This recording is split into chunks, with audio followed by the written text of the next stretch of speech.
maintain kind of on the operating budget the money we need to keep everything in good shape. So I would think we're going to have to spend more on a capital budget and a bit more on operating budget as well. Yes, a great progress has been made, and my hat's off to everyone who has done that across the city, but we have to maintain and accelerate our pace if we're going to be able to handle the population growth that's coming into our city. And so, yes, we're going to have to spend more, but we're going to do it in a very fiscally smart way. I still see private-public partnership as one of the strongest assets that we have in our city to make this work. And there's great examples where the city has invested and partnered with public money or private money, and then there's examples where private money, like one city, is building up and they are protecting 5 acres of their 12 as they're building a very robust commercial environment. Thank you. Megan Berry. So making sure that we provide and protect and retain the green space we have takes money. And that's part of the budget process. And we have to make sure in the budget process that we're adequately funding parks so that we can do that. But we also have to make sure that we're setting aside money from the capital budget perspective to make sure that we're acquiring the parks that we need. We need an anchor park in southeast Davidson County. We need more pocket parks throughout our urban environment. In my administration, we are going to invest in our land acquisition and in our land retention. I think it's important. I think it's critical to the quality of life that Nashvilleians want, and I want everybody to be able to walk to a park. Freeman. You know, if we're really serious, what we've got to do is increase the budget for our Parks Department, and that is tasked with maintaining and improving the parks that we have. You can't continue to add more and more parks, which we need to do and I would continue to do, but not increase the budget of the people that maintain it. It's just simple. If this were any of your individual businesses, one of you would say, my goodness, we can't keep adding parks and not add staffing and equipment and properly fund what the Parks Board needs. So I would concentrate on that. I would say more in the short term, but over the long term, I would look at how do we align the infrastructure and the spending and the conservation dollars across our departments. And one thing I've brought up time and again is looking at creating parks through public spaces around our schools and aligning them with our greenways and returning our schools to neighborhood community centers. As we think about aligning those costs, not just in a school's budget, but also with the parks budget, greenway budget, and across other departments, at that point we actually might spend more, but we're spending it more creatively. Robert Bone. The answer is more. You've got to look at this in the context of we're expanding our sales tax base, we're expanding our property tax base, and the right metric is not just are we spending more than last year. The right metric is are we keeping that up as a percentage of our operating budget on the maintenance and infrastructure side, and are we keeping that up as a percentage of our capital budget as we go forward and those budgets increase because the amount of people that are moving here. We have to keep in mind that from a size standpoint, from a land mass standpoint, Nashville is the size of Chicago and New York combined, which brings great opportunities but also brings great challenges. And so we have to keep that in mind. But as we expand those budgets, we have to continue to increase the percentage of money that's being spent on open space acquisition and maintenance of what we have. Thank you. And Kenneth Eaton, more or less money on land protection? The short answer is more money, but the extension to that is we have to balance our budget in this city. Sure, we have more money coming in, but we're spending lots and lots of money. We're giving lots of incentives to corporations to build here when we have already built a base for them to come. So we need to cut back on giving the corporations that doesn't need the money and start putting it in infrastructure in Davidson County. We'll go in the same order, but this time we'll start with David Fox. 30 seconds again. Would you go as far as eminent domain to move PSC metals from the East Bank?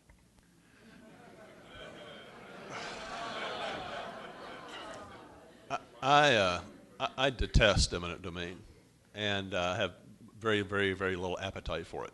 There's an end game there. As you might know, the lease for PSC metals is tied to the market value of the property. I suspect if that property were rezoned commercial mixed use, the property value, market value would be significantly higher than it is now, and that'd be reflected in their rent cost. Scrap metal places can't make it on high rent. So I think that's the end game, to have PSC take off, and we could reuse that for better use. Eskin Rebrovik. I feel like I should answer that one if I were king. Right? You got to make the land worth more. They are a business, and if a business sees at the right price that they can sell that land, then that's what will happen. So my job as mayor is going to make sure that we continue to develop around that area, whether it's parks and other businesses, and make sure that the price of that land goes up, the value of that land goes up, and then there will be a price at which they will make the decision to sell that property. Would you go as far as eminent domain to move PSC metals from the Used eminent domain in other projects, and as you know, many of you in this room who watched the convention center go up, we eminently domained property around there. You end up ultimately, though, paying the market rate for something that you eminently domain, which we did when we acquired some of the tower properties. So I think this discussion becomes, how much as a taxpayer are we willing to pay for PCS metal? And that becomes the question. And that becomes a community conversation, because I would absolutely love to see something else than PCS metals there. But it is a conversation we need to have about resources. Yes, I would use eminent domain to try to acquire that site. It is an eyesore. It's the first thing you see as you drive into Nashville and go around our outer loop. It's an eyesore. It's an environmental disaster, and we need to fix it. We need to move them. We need to buy that site. If we have to use eminent domain, I'm all for that. Jeremy Kane. I think we all want to redevelop the property, but my main concern with eminent domain is we'll be tied up for years in court. And so I think the other place to look at it is, what are we doing on the east bank, both north of here and to the east of us over in Casey redevelopment and that revitalization. As that project, which is a core to my vision, not only of East Nashville, but the future of Nashville, as that's revitalized and redeveloped, not only as a mixed income and mixed use property, but also with the school system, with transportation linked in together, that we start putting that pressure on the land values, that ultimately we continue conversations, continue that partnership with PSC Metals, where we ultimately have the ability to buy it. Robert Bone. As a lawyer, my answer is, I see Clark Tidwell sitting on the front row, so my answer would be only if Clark Tidwell was representing the city and not PSC Metals. In all seriousness, having gone through some of those battles in the past, eminent domain in and of itself is not a cure-all. Obviously, we have to agree on a price for that property, even if you used eminent domain. 2, we have to figure out where and how to move them, even under the eminent domain statutes. And 3, then we ultimately have to clean up that site. This is an enormously complicated issue, but one that I certainly have an open mind about, but we're going to have to continue to have the stars aligned to make real progress on that. Eaton. Well, I wished I had about an hour to explain this. I've been through it. Actually, Clark was part of the team, I believe. It was against the city. Just imagine having a business or a home that you're happy with, you're content with, and all of a sudden Metro comes in and says, we want to take your property, and by the way, here's what we're going to give you for it, and by the way, you got 30 days to get out. And that's what they do in an eminent domain. I see the red flags already up. I could spend an hour on it. But quickly, negotiation is the best price, and the metal company can be negotiated. Just find them the right spot, and again, it's about business and negotiations. Howard Gentry. And also, I was on the Metro Council when we did that, and you do not get market value, and it's eminent domain is tough. It's tough, but it is there. And the fact is that I'm not afraid of eminent domain, but as it relates to that property, it is going to be very expensive. It's not so much paying the owners, but also cleaning it up. That's your huge expense. And when we have so many other needs in this city, stormwater and other infrastructure needs, right now, if it were easy to do, the other administrations would have done it. I'll look at it, I'll consider it, but I'm going to look at other aspects of our city, such as conservation, clean air, and what have you, that might bode better at this point in time. Thank you. All right, next question. And for these next 4 questions, you have a full minute. Maybe you should have had a minute on that one, but we were flexible and you were to the point. All right, so we'll start out with Linda Eskin-Rebrovic on this and keep going in the same order. Nashville has added lots of parks and greenways in recent years, but not much staff to care for it. Do you see needs for more personnel in the Parks Department? I see Jim Hester here, so of course my answer is yes. It's my hat's off to your team, Jim and Tommy, and what everyone has done in this city. It's tremendous. But we are growing, and we have to keep up the pace of growth and make sure that we have the resources that we need to expand our parks and greenways and make them successful. Again, you know, it's all a balance of smart growth and how you invest funds and resources, and are there ways to do it that allows us to scale across other departments so that we're working together. And I know we're doing a lot of that, but I would insist that we continue to do that, that we continue to look at innovative ways that we can share resources. But it's very important that we continue to have the quality of life and clean parks and greenways in place. I love the transportation corridor plan that's in place and what that's going to take to expand our greenways and bikeways and connect them all around the city, around I-440. Those are the kind of investments that will last us for a long time and will require, you know, the right resources. Megan Barry on staffing up the Parks Department. When a mayor presents a budget, the budget reflects the priorities that the mayor has identified. And in the last 7.5 years, we have put a priority on obtaining land, 3,500 new acres of parkland. We've added to our greenways, but we have absolutely not staffed up our parks department. And that's reflected in a lot of where you see the maintenance and the upkeep. So we have to think creatively about all of those parks that we have, because we need to either add staff, which in my administration, that's a component, but we also have to use that land in a way that may be a little different. And I'm going to say something a little interesting here. We have lots of golf courses. I think that open space golf courses are really, really critical, but they are probably the most expensive part of maintaining our parks.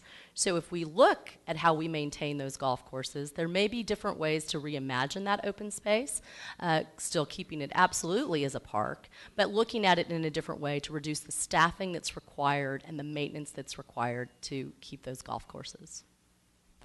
Thank you. Bill Freeman. If I task anyone in this room with maintaining 3,500 acres and an additional 3,500 acres and not increasing your budget at all, you would stand up and run out of the room. It's not a sustainable program. We have to increase the staffing and the budget to continue the fine work that our Parks Department is doing. You cannot add 3,500 acres and not increase the staffing, the maintenance, the grass cutting, the security, all the things that our park board does to maintain those parks. We're behind. We need to do that. I've said that I would do it. I'll make it a priority, and we'll do it on day one. Jeremy Kane. The answer is yes, but how? And I think about the how 2 ways. One is the money for people, and that would be reflected in my budget as well, but it's also about finding those efficiencies between departments. And if we continue thinking about schools as schools and their budget and parks and their budget, we are going to continue to struggle with staffing. But if we start thinking about all green space as part of parks, as it is in our city charter, then all of a sudden we can find efficiencies where you're not mowing schools on one day and a park on the other, but you find those efficiencies there. The other piece of it is looking backwards and really listening to our staff and the plants that we plant and the buffers we put around our streams and around our green spaces and greenways. Is can we plant plants that can sustain themselves just on rainwater, where we don't have to mow it. If you drive through Indiana, you'll see on the medians where they don't mow the medians, and it looks just as pretty and wonderful. You can save money that way. As we think about it, how we use our staff, where we use them to sustain the safety of our parks, and the mechanical issues of maintaining the buildings and the greenways and the safety. My time's out. So it's a question of how, both money and those efficiencies. Charles Robert Bone. I think perhaps with the exception of the police department, we are asking every metro department and agency to do far more with far less than we ever have at any point in time. Now, that was a calculated decision that at the time has been the right decision over the last 4 or 5 years. It's the reason why we were one of the last cities into the recession and one of the first cities out. But now as we turn the page, we get to recalibrate some of those priorities. So whether we've added 3,400 acres to the open space and to the parks, and if you look what's projected and planned and the aspirations of many of us in this room is to add another 6,000 acres over the next 20 years, we got to continue to invest to bring all metro departments and agencies, but specifically the Parks Department, up to the level of where those services are needed today, but also begin to plan for what's beyond that and build for the growth that's coming. So in my administration, that would certainly be a priority and certainly be a focus. Also, as we begin to push some of those additional programs like what the Parks Department is doing with kids, with afternoon programs and summer programs, et cetera.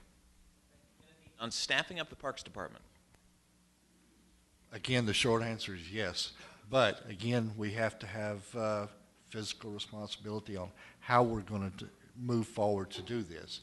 And that's where my expertise comes in, is negotiating with companies that are coming to the city, buildings that are being built, and not giving away the key to our future by bringing these companies here. And allowing them to build and giving them all of the tax breaks that we do. But we have, and I think Megan has hit it, over the past 7 years, we have neglected basically all of our departments. Our fire department needs new equipment. Our police department needs new equipment. We need new staffing, more staffing for parks and for Metro Fire and for Metro Police. We've got to start focusing on where our budget is going, and that's what I think we need to move forward on. Thank you. Having served on the Metro Council as Vice Mayor and Chair of Budget and Finance in a tax year, thanks to you, Ronnie, the fact is that, and I am honored to have done that, the fact is that we have sat up here so far and said yes to everything, and everything we said yes to costs money. And so here we are. I started, my first job was with Parks and Recreation. I understand how important it is. I also understand that we have built, grown, bought, and we have not increased the staff. We're going to have to do that if we're going to just maintain what we have. And if we're going to grow and do all the things that we committed to do, then it is going to take more resources, or it's going to take a change in priorities. I'm criminal court clerk. I've had my budget reduced every year. So what I'm asking you is to give me an opportunity to ramp it up. Give me an opportunity to do it in a smart way. Do it in an opportunity to do it in a sustainable way so that we truly can do it and keep it moving in a proper manner. Thank you. Thank you. David Fox. Yeah, I think the other candidates have made pretty compelling arguments for why we need to add staff to our parks. I don't really wish to be redundant, and I know we need to conserve time like we're conserving land here, so I'll just say yes, I think we need to add to staff.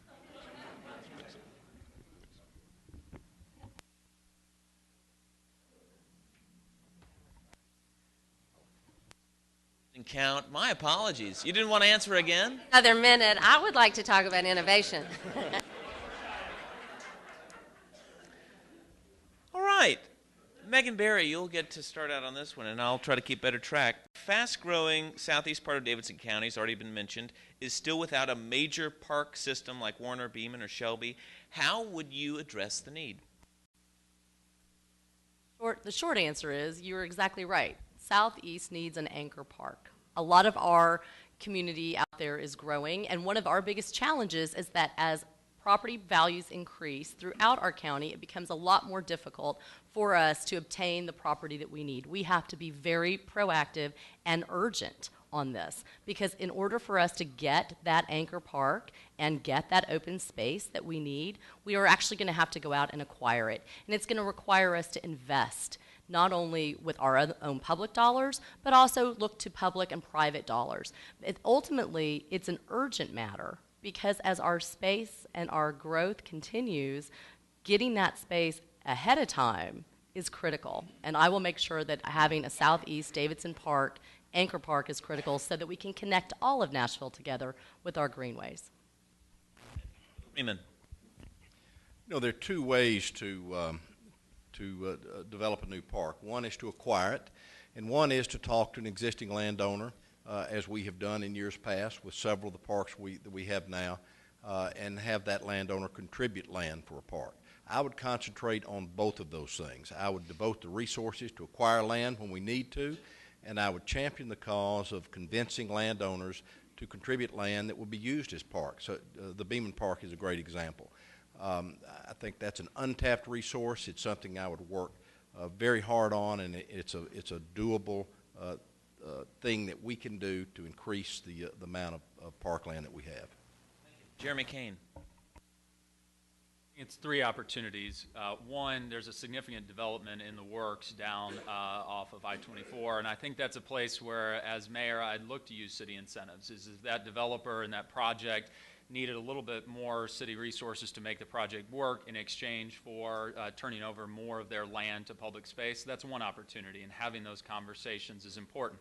The second, obviously, Jeannie Nelson here through the Land Trust, is if we find that area and we're proactive with it, is working with private partners to go ahead and bank that land.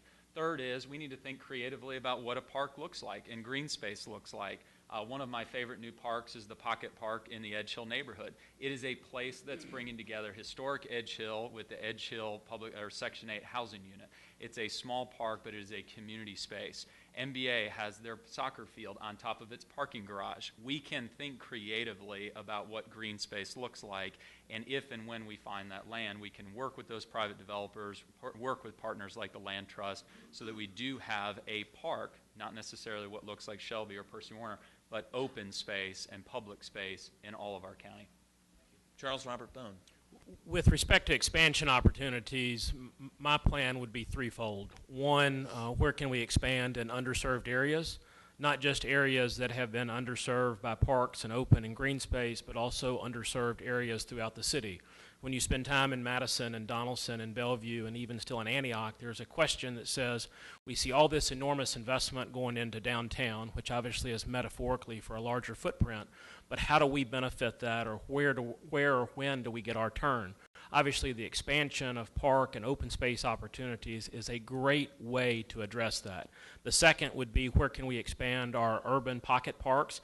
Particularly, we know what's coming downtown. We've seen the growth, we've seen the development, and we have to do a more diligent job with expanding and building out our urban pocket parks. And third, I would look at the key connectivity investments. You know, whether it's the Opry Mills connector, or whether it's a pedestrian bridge between Stones River and Neely's Bend, or White's Bend and Bell's Bend. Where can we further connect the greenway system and the open space that we currently have? And those would be my three priorities as it relates to expansion of open spaces. Thank you. Kenneth Eaton, on adding a major park system in southeast Davidson County. Well, the first question is, how big a park are we talking about? I think what we need to do is not jump in, but basically do our studies and decide on what is best for the city in the long run. Are we better off with smaller parks in southeast area, or are we better off for a large 1,000-acre park? I think we need to contact Lee Beeman and see if he has another 1,000 acres on the south side. But then again, Bill Freeman's got a farm. Is it in the south? But basically, we've got Percy Priest Lake. We've got a great lake out there with parkability. So the ability's there. We just got to put it in place. And again, I don't know that it's best for large parks. And I know they're great. Are we better for little smaller parks where the kids have a place close to their home? I guess to answer your question, the southeast corridor or section of Nashville needs a park. They need the same quality park that has happened in the other areas. So I would work to make that happen. Again, though, as has been mentioned, there's so many areas in Nashville that don't have the opportunity, so many people that don't have the opportunity to share that same type of green space. And a lot of them that do don't feel comfortable coming into the green space, and if they do come into the green space, we don't feel comfortable with them there. We've got to find a way to break down that barrier and that buffer so that everybody can feel very comfortable and welcome in the park system that we do have, and to make sure that the ones that are in the areas that are not so desirable are at least desirable green spaces. Thank you. Thank you. David Fox. As the downtown core of Nashville has transformed itself into like a throbbing entertainment mecca, it's been really interesting to watch all the communities within the county try to recreate sort of small town Nashville. You see it seeing it happen in Madison and Antioch and various places. And I think they're just trying to preserve our kind of our Nashville way of life that we enjoy while enjoying downtown for special occasions. You know, having a great park is part and parcel of having a nice neighborhood. And I certainly buy the thesis that we need a substantial open space in southeast Nashville. And as mentioned, Jeannie Nelson, the Land Trust, is a good resource. The private sector is a good resource. And it'd be awesome if we can have someone contribute. But whether we have someone contribute it or not, we recognize that there's no time like the present when it comes to acquiring land. And of all the open space challenges we have, I'd say this is pretty much the top priority for me, just due to the inflation costs on that. Thank you. Linda Rebrevik. Yeah, a lot of smart people sitting around this room worked on our open space plan in 2011 and identified an anchor park or a network of smaller pocket parks within the watersheds of Mill Creek, 7 Mile Creek, and Browns Creek, connected to each other and to protected land around J. Percy Priest Lake by an expanded greenway network. And the Nashville Next Preservation Concept Map marked out an open space anchor plan in that area. So I love when these two things come together because we got people who know what they're talking about that said we need to do this. You know, I'm going to come down also on the land trust. We have not had enough activity around our land trust, and Jeannie's doing a great job carrying the flag. I am going to carry the flag. I have seen what you can do in cities and towns if you push the easements and where the city comes in and helps cover some of those fees to make sure that we get more land in the land trust, and to me that's an ideal way to do what all of you have asked us to do.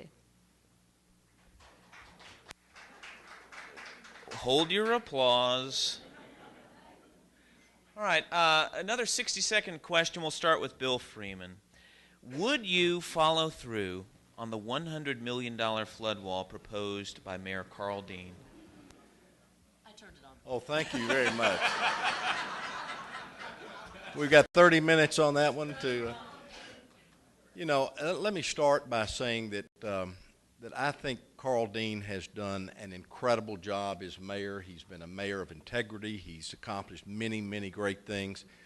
I think the $100 million flood wall, the first I heard about it, and I know the first that many people on this panel and in this room heard about it, was when they read about it on the front page of the newspaper. It didn't have much discussion. You didn't have an opportunity to buy into it in most cases. I certainly didn't. It's not on my list of priorities.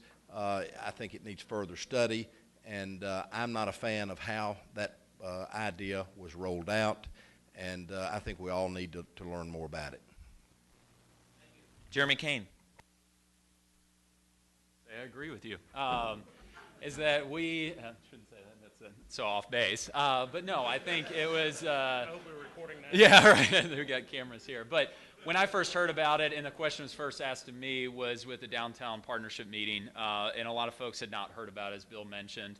The next time I heard about it was down in Antioch at one of our town halls, and it was a question about from a woman whose house she can still see the scars from the flood. And the third time I heard about it was out in Bellevue this last week when we were at church on a Sunday, and a woman cannot go back to her house because of the flood and the devastation there that you can still see today. Is we've made a lot of investments in downtown, and it's important to protect those investments, but it's just as important to protect each of the bends and each of the homes throughout the county. So I do think we need to study. I do think we need more input. It would not be a priority for me. It would be a priority to look at all of the investments, all of the support, all of the people around the county that we need to continue supporting today. Thank you. Charles Robert Bone. My regret this morning is that I let Kenneth Eaton get to the Freeman Park joke before I could. I think it's obviously something that we have to do as a city. when you consider all you have to do is look out this window to see the proprietary investments that we've made from the public sector and the private sector. 18% of our retail taxes are coming from right across the river, despite the fact that that makes up half of a percentage